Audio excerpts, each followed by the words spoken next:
sorry. So I've started recording everyone just so that you know. And so that's just kind of some awareness piece, right? Building the awareness and making sure that faculty really know that this is an option and it's out there. And the bookstore and the library and the online campus and faculty development, all of us are here today to support you on that. Trying to figure out which resources are appropriate for you, where to find those resources, and then how that all ties back to the pedagogy of your course, and making sure that the materials that you're choosing really support the learning objectives that you have stated in the course, right? So making sure that we are choosing this content that really does help the students achieve the mastery of the content, and not just, this is a new and cool piece that I really want to add to my class, right? And so keeping alignment in mind and making sure that between the equity of our students and the accessibility of the materials and, just trying to keep everything in mind while you're trying to find your course materials and choose those, because I believe the date, Ryan, correct me if I'm wrong, is April 15th for textbook due. Originally it was March 16th. It sounds like there was a meeting that happened yesterday. We're going with April 15th because the bookstore hasn't been around as much, and, we're all in a different situation now. Thank you so much. Okay, yeah, so the deadline has been extended to the 15th. Jessica, is there anything that you wanted to add to this piece that I'm missing? No, I think that you covered everything. I think that I really want to emphasize how great it is that we have faculty participants today looking into OER, and as we can think about the summer and the fall, with the summer being fully online, the fall being likely a mix of online and campus present courses, just because we don't know what's going to happen, that this is a really great time to explore the digital options and to think about access for students, and also because of who knows what's going to happen with the economy, the affordability piece has become even more important, I think. So it's all great that you're here, and hopefully we can help point you in the direction and help you identify some sources today. Awesome. Thanks, Monica. Of course. So just kind of some consideration about why we're talking about this today, right? Why should we consider low or no cost course materials? So the Chancellor's Office has done some extensive research with all 23 of our campuses, and they've gotten some really great data points. And so I'm just going to, sorry everyone, I'm trying to navigate my Zoom panels, which is always very fun. Okay, so adopting course materials, it really helps us improve student satisfaction because we're establishing a more equitable environment, right? And we're making sure that we're putting students at the center of our considerations and making sure that we're doing whatever we can to make sure they have access to these materials that they need in order to be successful in the class, right? And so if we choose low or no cost materials, then we've already eliminated an extra barrier, which is that financial burden, right? And we're making sure that everyone kind of starts at the same place by providing them with their materials from the very first day, right? Because you can have immediate access to OER if you're choosing all of this content. And so it's really nice to be able to really consider the student and make them feel like their needs are being considered and heard, right?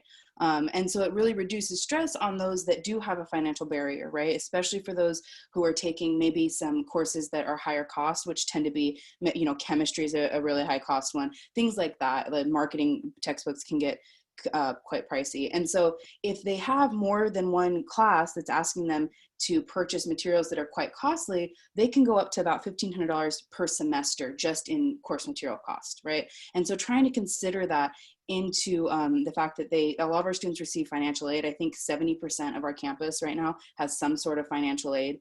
And so providing immediate access to materials on the first day of class really lowers the student stress, right? Because they know that they don't have to find where to get the textbook, make sure that they get to the bookstore in time, right? Everything's just in the class for them. And that's where the bookstore can really come in, because the bookstore also has OER that they can link to, and they have digital materials. So if you work with the bookstore or with the library, they can make sure that on day one, we're ready to go, right? The students have access to their courses materials immediately. And that doesn't mean that it has to be free, right? The bookstore has some great opportunities to kind of piece together something that you want, work with publishers if that's your option, if that's your only option, if that's something that you really are passionate about, they can do so in a way that cuts the cost down a little bit, right? So we really want to think about partnering with our resources on campus, like Ryan from the bookstore and Todd from the library, because they can really dig deep and help you, you know, either cut the cost or find things that can supplement maybe a textbook cost. And so the last point I want to make is that you can become a ZCCM course in the student catalog.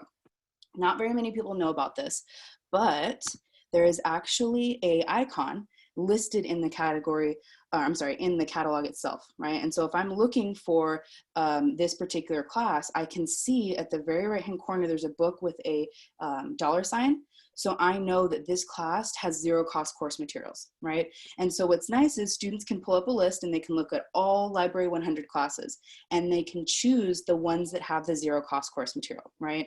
And so over the 23 campuses, it looks like students are definitely signing up for these classes first, right? So these sections tend to fill faster.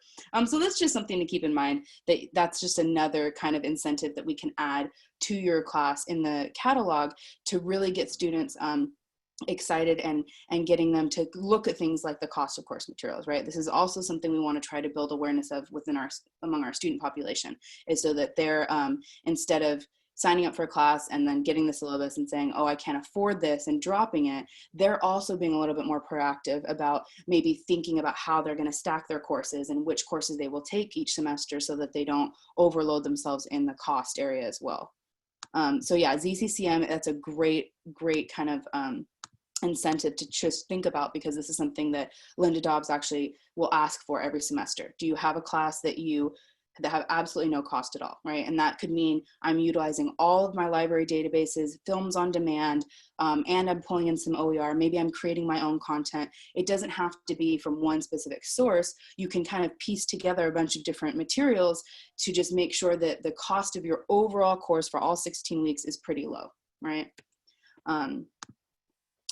Okay, Ryan, I would like to give you some time to talk about the placement of your textbook order. I'm going to show everyone how to do this from Blackboard, but anything that you want to plug or give some information about, please feel free. The floor is yours.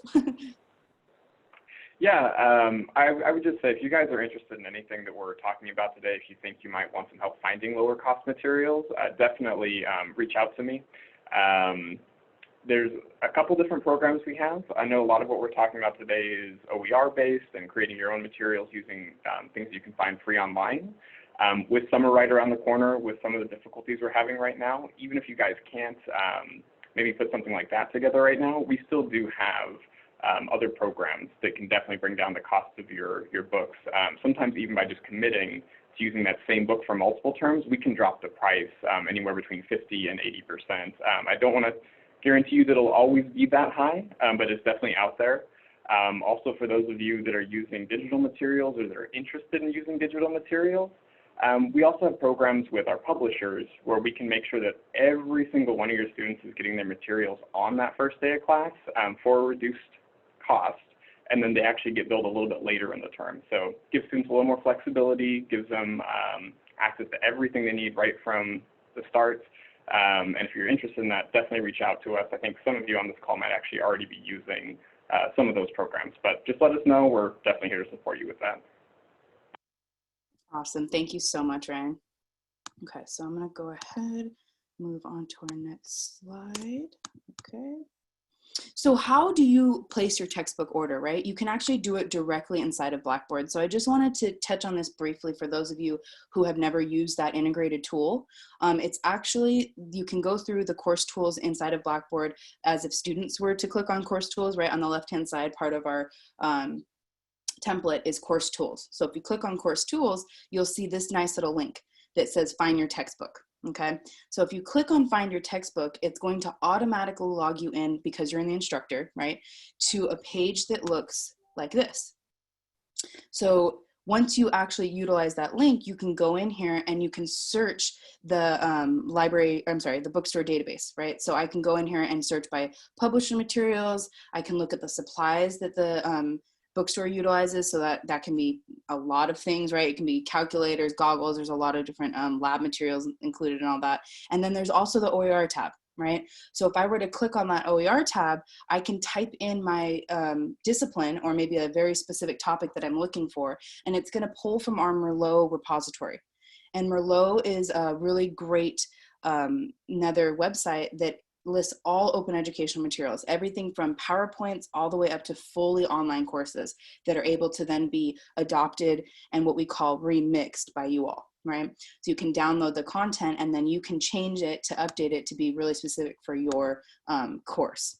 So I just wanted to briefly talk about how you can do this all inside of Blackboard. The bookstore's made it really easy and seamless to kind of adopt your materials in here. And if it's something like June, I know you specifically said you have a textbook that's already listed for the class, you can actually input the ISBN or the title of the textbook and it will find it very quickly, right? You can just type in that 978 number and then it'll pull up that textbook that you're already using or that you want to adopt for the class. But the reason that we really want to make that April 15th deadline is because it's really important for your students when they're signing up for classes, they can see the textbook, right? And then the bookstore also has adequate time to be able to make sure they can get the book, they can work with you on, you know, pricing of books. So it's really helpful if we could get that information by April 15th. It also helps us with reporting purposes, right? To try to get back to the chancellor's office and say, these are the amount of faculty right now that we're doing that are actually using OER or that are zero to no cost materials, right? And you do not have to be a part of the ALS initiative. You do not have to have worked with any of us before, or it's just if it's something that you know about your course that it is zero or low cost, please let us know so that we can get you on that list to then be recognized and also stamped in the catalog as well. Yes, doing good point. So that adopt the textbook tool, that's actually going to be right inside of Blackboard from course tools and then find your textbook. And I will send this slide deck to everyone so you'll have the resources to kind of go through this yourself, okay? So course tools on the left-hand side and then find your textbook. And then you can search for materials inside of there. Okay. And then kind of just thinking about what you want to share in the syllabus, right? So once you have decided, if you decide to use OER, and the library will talk a little bit about this later as well, but I just wanted to bring this up briefly, is that you want to share this material in your syllabus, right? So it's important that we give them as much information as we can about the materials that are going to be used in your course. So maybe you want to include direct links to any outside sources in the course schedule, right? So in the course schedule, maybe you've got it listed by topic, and you know you have your assignments like exam 1 is this day. If there's any outside sources, you could consider listing them inside of your schedule. Like this week, we're going to watch this PBS video and you're going to look at the Harvard Business Law Review, right? So you can just list those materials if they're outside sources in your syllabus. You can define open educational resources and share with your students, be really transparent about why you've chosen these resources and why it's important to students learning, right? Again, pedagogically, coming back to the idea of making sure we're being very cognizant in curating our content and making sure that that content really does help the students and enforce the learning that we want them to get out of the course, right? So we want to clearly state at the beginning if there's any mandatory course cost, even if it's something really small. Maybe I just want them to make a purchase on YouTube one time, $2.99 to watch this video, right?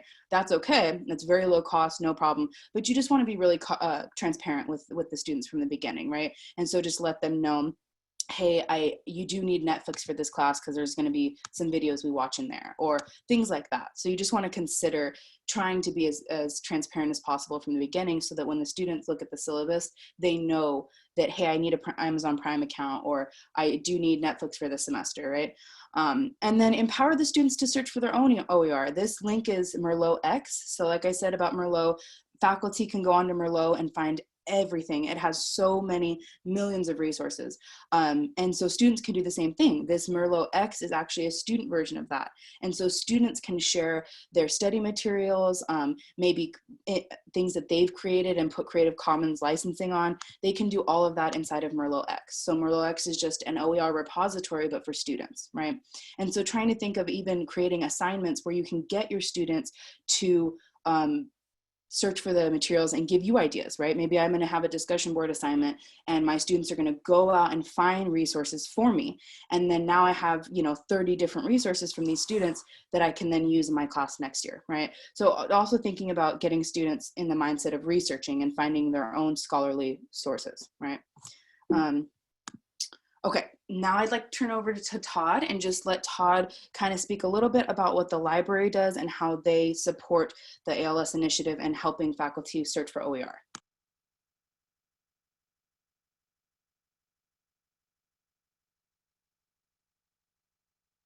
Can you hear me now? Okay. I do not have any slides, but the library is here to help you find materials. As Monica said, you can use OER.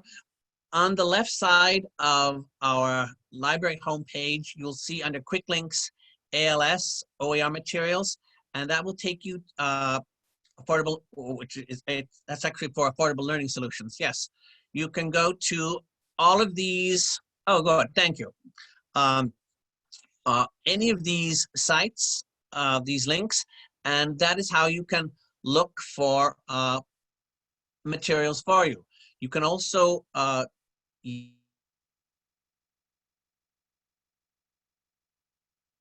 here, and you can find articles that you can have your students read. You can also place things on reserve if you want. You can also make a request to your subject liaison to order materials that you would like to use. That could be books, online books, or even videos. So if there's something that you would like us to have that we do not have, please contact your subject liaison and they will do their very, very best to get you those materials. Anything else that you would like me to say? No, that's it, Todd. Thank you so much. That's perfect. I just want everyone to know that the librarians are amazing resources. Because they are divvied up by subject, it's really great because they kind of know a little bit more than, right, just me searching the internet. So they work really close with the departments. Actually, hi, this is Don. Hi, Don. Yes. Hey, I have a question for Todd, if it's okay. Yes, please. Yes. Yeah, so I was happy to see, in the fall semester, I was happy to see my textbook. Actually, there was an e-book version of a textbook that I have been using in the library. And so immediately I put it on the syllabus, letting the students know that there's this free option. But so my question was, there was only one ebook of the textbook. So could multiple students read it at the same time, the ebook? Is that possible? Or do they have to reserve it somehow and then one at a time they can only see it?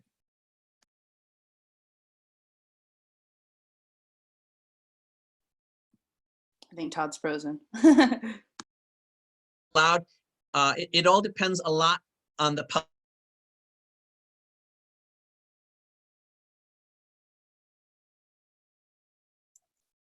Hello? Todd, I think you froze. Could you repeat what you said?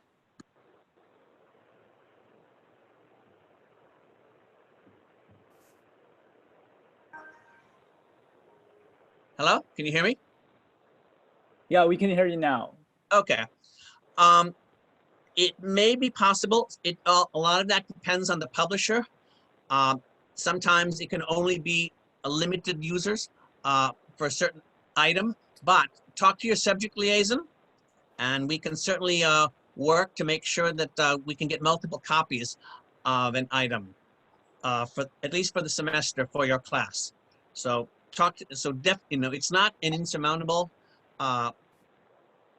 obstacle, but that's something that you should talk with your subject liaison, and then the subject liaison will talk to Sean Hamstra in the library about getting multiple copies of an item. All right, thank you. Also, I just want to point out, we've talked about some students not having access to materials at the beginning of the course. I last week actually had a chat session with a librarian who, not a librarian, a faculty member who realized, okay, a lot of the students could not afford books. And so halfway during the semester, you know, he or she was wondering, what do I do? My students don't have access. And so I pointed out the OER materials and all of the other things. So this was just a good example for me of how I think it's good that we can use OER and getting these materials to students. That was just a real life example to me. So, Todd, also, can ebooks be placed on reserve? I believe so. I'm not sure. They have been. I think they can be. I'm not sure about that. But I will find out about that for you. Most of what we have are on, you know, they're physical copies. But I do think I've seen links to ebooks in the reserves courses, but I'm not exactly sure since I don't deal much with reserves. But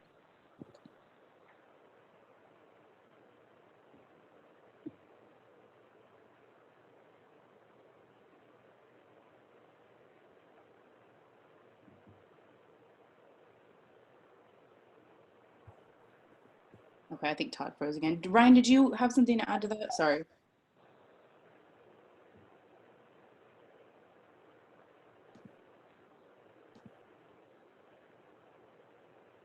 Okay, I'm gonna go ahead and move on. So yeah, this list of resources you can also find on the library's website, and it's really great because it just kind of puts up the most, I think, the most helpful and most well-organized OER repositories, right? So like I said, Merlot's our biggest because of how huge it is. And then Cool for Ed is actually run by the CSU as well. And the reason I really like Cool for Ed is they have textbooks and they have peer reviews of the textbooks. So other faculty at CSU campuses that have adopted it have actually written up some reviews on it and how they used it, what they liked, what they didn't like. So these are just some really great repositories to kind of go in and look through to search for things if that's something that you're interested in doing, right? Because Cool for Ed will have OpenStax textbooks, which the library then can order, right?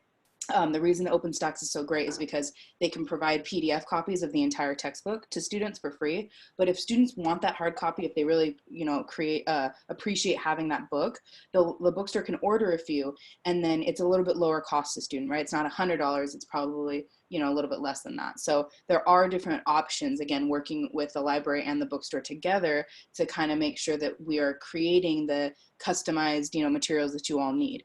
And same with readers, right? Ryan can also help with kind of creating customized readers if that's something that you're interested in as well. Okay. And then Jessica's got some great OER textbook resources here, right? Inside Higher Ed is a great resource to kind of think about ways to also be creating content, right, that is kind of in line with their pedagogy of your class and the way that you teach, and you know, considering your audience a little bit more. Jessica, did you want to say anything about that? Sorry. Yeah, I do. I just wanted to put in a vote for co-creation or co-construction of knowledge. That's the pedagogical term.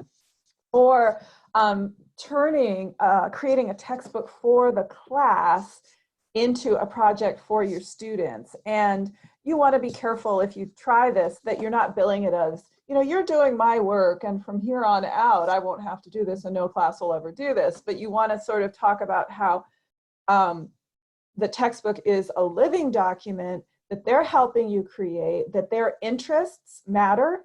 And it's almost like having an extra skill set come with the class, because they might together do a needs assessment where they have, like, a team has to talk to you, a team has to maybe look at the table of contents of some actual textbooks, and then they might go into some of these sources with you and for you and be assigned content and topic areas, and then be informed how to be, you know, source critics and source assessors and have checklists.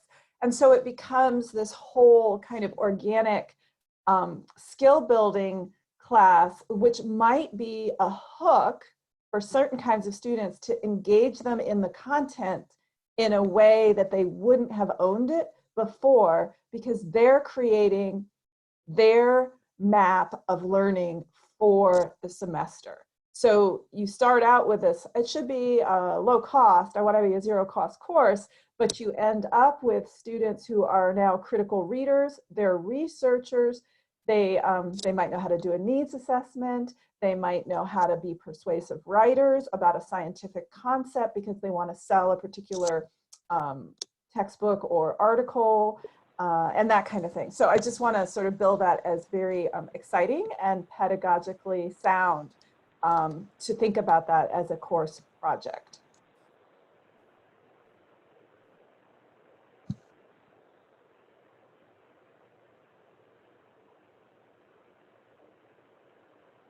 Okay, folks, I think that's all we have in terms of our slideshow. But before we let you all go, does anyone have any questions? We've got all of these wonderful resources on one call, you know, Jessica and Todd and Ryan and myself. So if you have any questions at all, library, bookstore, faculty development, online campus, anything related, please feel free to utilize us.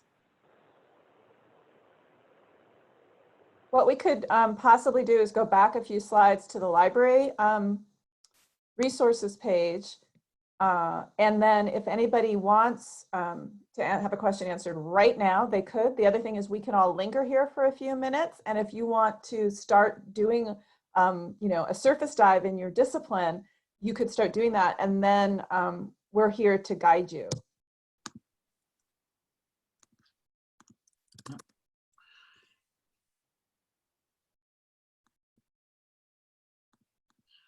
Yeah. Let me also. Ryan over. Go ahead, Todd. Oh, let me also just say, you know, we're here, the library, you know, the library building may be closed, but all of the library faculty are on.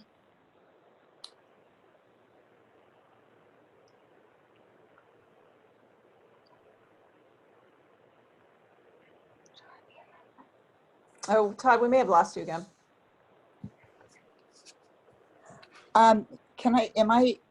Am I hearable or not? Yeah, we got you. Oh, good. So how do we know who our subject liaison is? Oh, if you look over in the chat, I gave you guys the link. If you look at the 11:30 mark, it's like one chat up from the bottom of your screen. You can copy that link that I put in the chat into your browser, and there we go. We got Monica went there for us. So we've got a list of our librarians by topic, subject. Yeah. Okay, and I find this where in the. Can you reveal the chat where you checked in earlier today in this meeting? And then you'll see I wrote, it says from I think it should say from Jessica Weiss to everyone, and then there's a link that I placed. Probably do it again. Let me blast it to you one more time. There you go. So the last chat at 11:40 has that link for you to copy into your browser. Okay, great. Thank you. So Ryan at the bookstore, I just want to jump in and say also that if you guys are considering using OER materials or materials that are sourced from a lot of different places, we have a great partner called Lad Custom Publishing. They have been able to combine a lot of different kinds of resources. Those could be OER, those could be things that you things you created yourself, and even also some published materials. Maybe you find like one resource that you really want to use this image, or you want to use this chapter or an article, and they can help you kind of put that all together. A lot of times students like that, because then instead of having to look in a bunch of different places for their material, they can either get it as a digital or a physical copy where everything's, you know, all in one place for them. So if you guys are thinking about that, again, definitely let us know. We can get you in contact with them, help guide you through that production process as well. And what is it called again? The company we work with? Yes. They're called LAD Custom Publishing. Typically, though, you'll go through the bookstore and we'll do all the communication with them, Yeah. just to keep things a little more efficient. Not that we're trying to keep you guys out of the conversation. No, I and you'll just wanted definitely to know how to get all the refer to it. breakdowns. Yeah. Cool. So there's a few Ryan- others out there that do similar work as well, but LAD's the one I'm most familiar with. Okay. And Ryan, just to sort of translate that, that would be like a course reader with this publishing company taking care of the permissions and making it available Correct. to students. Correct. Yeah. So if there's copyright to worry about, they can definitely help us clear that, just to make sure we're all in the legal realm of things. But they also take care of the printing, and they can even help you do some of like the stylistic things you might want to do with that reader that you're creating. Mm-hmm. Okay. And do you know, on average, is that turning out to be a low-cost solution? How does that? Yeah, they've been around for a long time. It is very low cost as long as you're not using a lot of published materials. I will say there have been a few times where, whenever you're using somebody else's material, they kind of have the right to decide how much they're going to charge for that. So when it's materials that are completely made by the professor or completely OER materials, I've seen, the cost of a course drop by well over $100 by switching from, like a published version of something to an in-house reader. If you're, again, using a lot of published materials, it just depends. The nice thing about LAD is they can give you a breakdown of what's bulking up the cost of your manual. So a good example, a while back, we had a professor who wanted to use about 15 different articles. It was going to be around $60, but just one of those articles was half of the cost of that. That particular copyright holder, they were just charging a lot for that. We decided not to use that one piece, and it, cut the cost of the manual quite a bit. So the process might be something like work on your own and with a librarian, identify your already low-cost OERs. Then, for student ease, for those who wish it, approach the bookstore. Bookstore approaches LAD, gets a bid or an estimate, and then you make your determination about whether to sign it for your class. Yes, that'd be a great way of doing it. So we have a question in the chat, and I think this raises lots of issues. When a program or a department has chosen a book and it's there's a sequence of courses, and every faculty member who teaches that course is expected to teach to a certain degree of uniformity with the same common text. So one thing is, it sounds like Young is looking for assistance finding lower cost versions of the actual text that is assigned by the department. And then the other codicil that I think about is what might departments do in this case, and how can we help departments rethink designating texts that cost over 150 and above. Yeah. So those are some questions. For that particular textbook, I was actually looking at it earlier. If it's something that the department is designating, there's a really good opportunity for them to commit to that book for multiple terms. And I did mention it earlier, but a lot of times we can make that book rentable for as much as 80% off, if nothing else, at least like 50% off. So, that's something where we could definitely approach the department. If they're willing to stick with that book for a while, we can probably get that $150 cost down quite a bit. I'd have to look into it to see exactly how much. There's a really good opportunity there. That also works for books that are not designated by department. If we can get the professor to, sign off saying, hey, I promise to use this for the next 3 terms, or the next 5 terms, or even 8 terms, we can offer those discounts as well.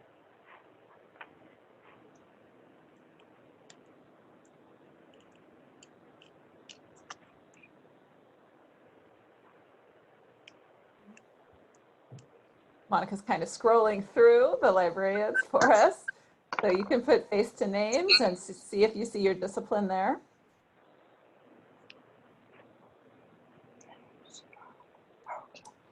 Does anyone have like a particular sticky problem or concern about a very particular class, or even finding OER for their discipline that we might, if not be able to answer in the next 12 minutes, we'd be able to think about to start a conversation that goes beyond this workshop?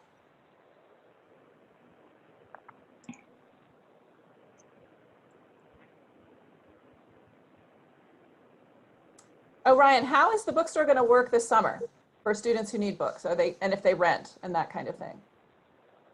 So we're still waiting to find some of that out.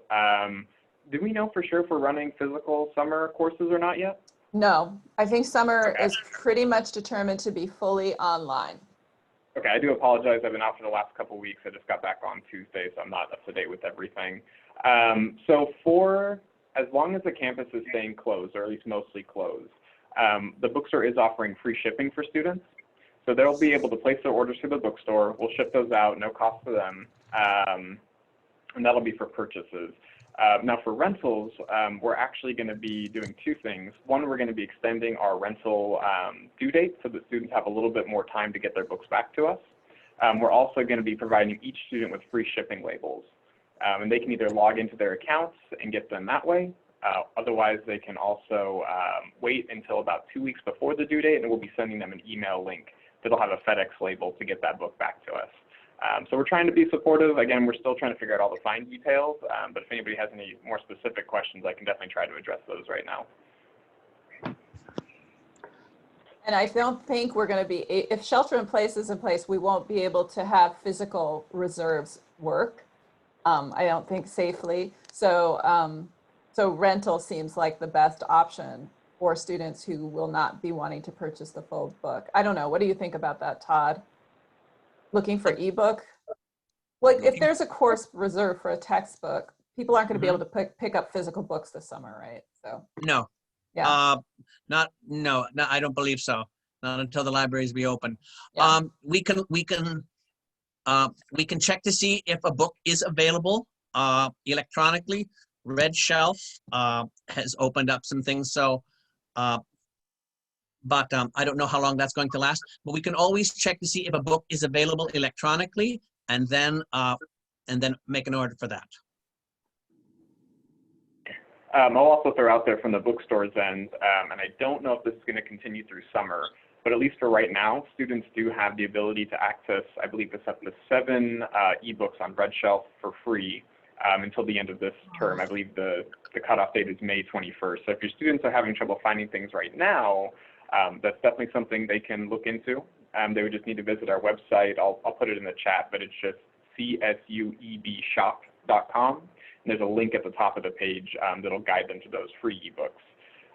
Again, we might be doing something like that for summer. I just haven't gotten confirmation as to how that's going to work out.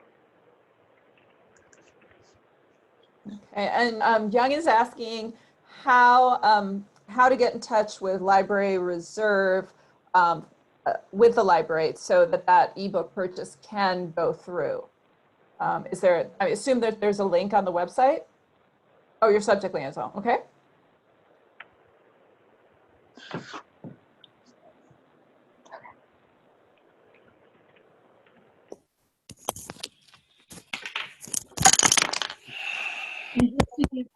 Also, for those of you that are teaching over the summer, right, June 1st, please feel free to contact the online campus because we are here to help you if anything that you need. If that includes, you know, uploading your test for you, or if you want to talk some things out about how we're going to transfer, you know, this face-to-face class online, please feel free to reach out to us. Please be patient because we are trying very hard to service the entire campus. But so our response times are a little slower than normal, but definitely feel free to reach out to your instructional designer or BB Help always if you have any questions or issues around Blackboard support. And then for your students, I know the Library Learning Commons is closed, but they can still email the Library Learning Commons if they have questions. And then if they need immediate support, they can call our 24-hour support line for Blackboard. And I'll also put that number in the chat because it is your best friend, 24/7 support. So it doesn't matter what time or what day.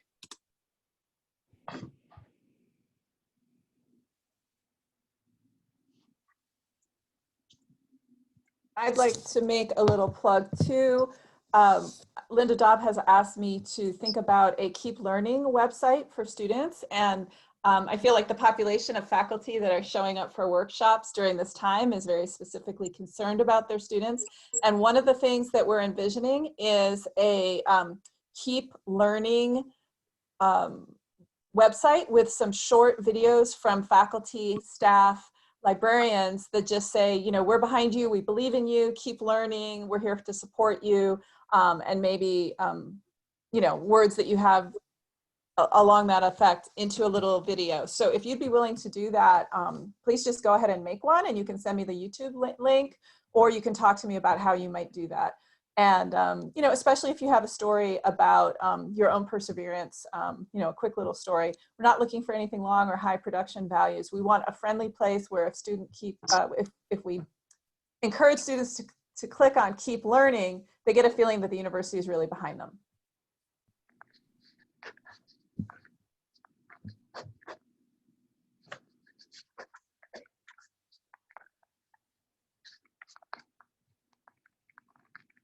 We're approaching the hour, so mindful of your time, we want to make sure that what you came for happened for you today. And please feel free to drop a question in the chat or speak up. We have a few more minutes. And if there's ways that you need, you know, a deeper dive and more help, again, feel free to reach out to anybody here. Does the chat live on after this meeting is over?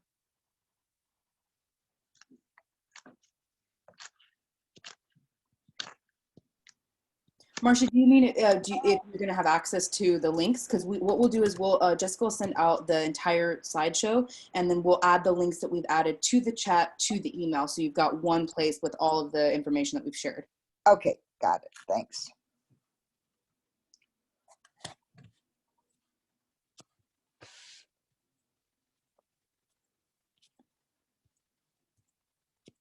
Just one last share.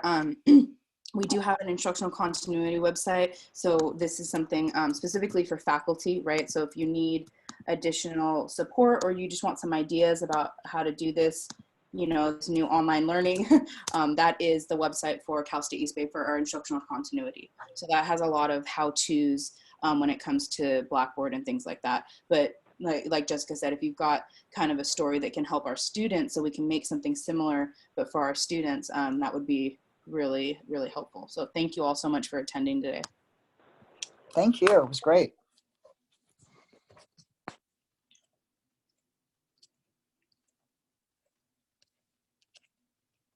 Thank you again for hosting this and running this. Thank you. It's very helpful. Thank you so much for your help and also holding this session. Thank you all.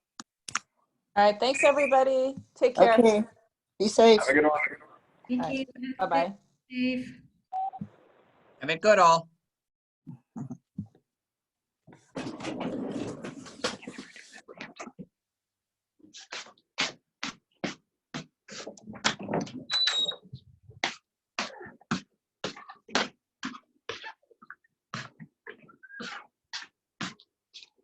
I need to turn it off, but I'm not on the screen.